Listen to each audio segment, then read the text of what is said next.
Welcome to EstVis customer service.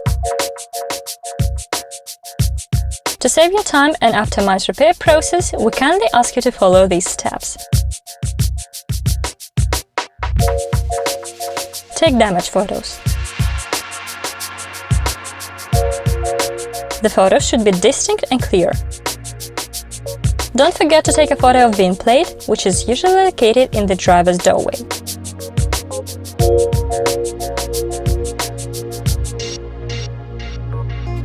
Choose a date and time when you're gonna drop off your car.